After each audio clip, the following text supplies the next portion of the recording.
Considérons pourquoi et comment les choses sont contraires à la pensée de Dieu.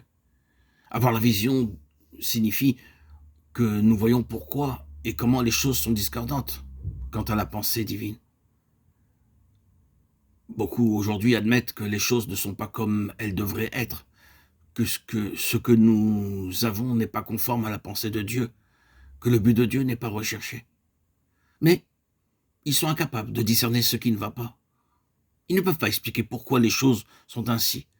Aussi, ils parlent en termes généraux et sont simplement incapables d'aider qui que ce soit. Ainsi, la vision implique ces trois choses. Premièrement, voir le propos éternel de Dieu. Deuxièmement, voir ces principes divinement agencés par lesquels Dieu œuvre envers l'accomplissement de son dessein. Et enfin, voir pourquoi et comment certaines choses sont contraires à la pensée de Dieu. J'estime que la volonté du Seigneur présentement n'est pas de présenter ces choses à nouveau, mais plutôt de voir, de percevoir la situation qui se présente devant nous. En considérant ces trois éléments, nous sommes amenés à faire face à une situation délicate, une situation qui va nous éprouver jusqu'à nos racines. L'issue d'une telle épreuve aura pour effet de nous défaire, de nous bouleverser, de nous affecter profondément. C'est ainsi que se présentent les choses. Et la plupart d'entre nous savent déjà que les implications d'un tel examen, d'une telle considération, feront que beaucoup de ces choses qui nous sont chères devront être mises de côté. Supposons par exemple que nos activités chrétiennes extérieures cessent, que les réunions, le service et tout ce qui relève de ces activités chrétiennes diverses prennent fin et que nous soyons limités à ce qui est personnel et intérieur. Il est possible que nous soyons amenés là où plus rien ne subsiste, rien excepté Dieu lui-même.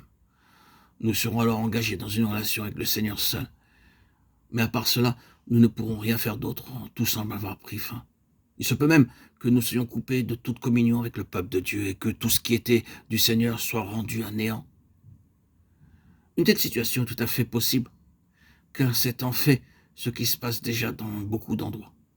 Nous serons alors dans une situation qui nous éprouvera jusqu'à nos limites. Maintenant, frères et sœurs, bien-aimés en Christ, chers amis, auditeurs, auditrices, la seule chose qui nous préservera d'une telle situation, d'une telle fournaise, ce qui nous sauvera, c'est la réalité de la vision du dessein éternel de Dieu. Que fait Dieu? Quel est le but vers lequel Dieu œuvre? À moins que vous et moi ne soyons capables de répondre à ces questions par la révélation de l'Esprit Saint, nous serons perdus et paralysés. Nous serons anéantis. De surcroît, et pour des raisons pratiques, nous devons connaître et voir très clairement ces lois et ces principes que Dieu a préordonnés et ordonnancés par lesquels il accomplit son œuvre en vue d'atteindre son but.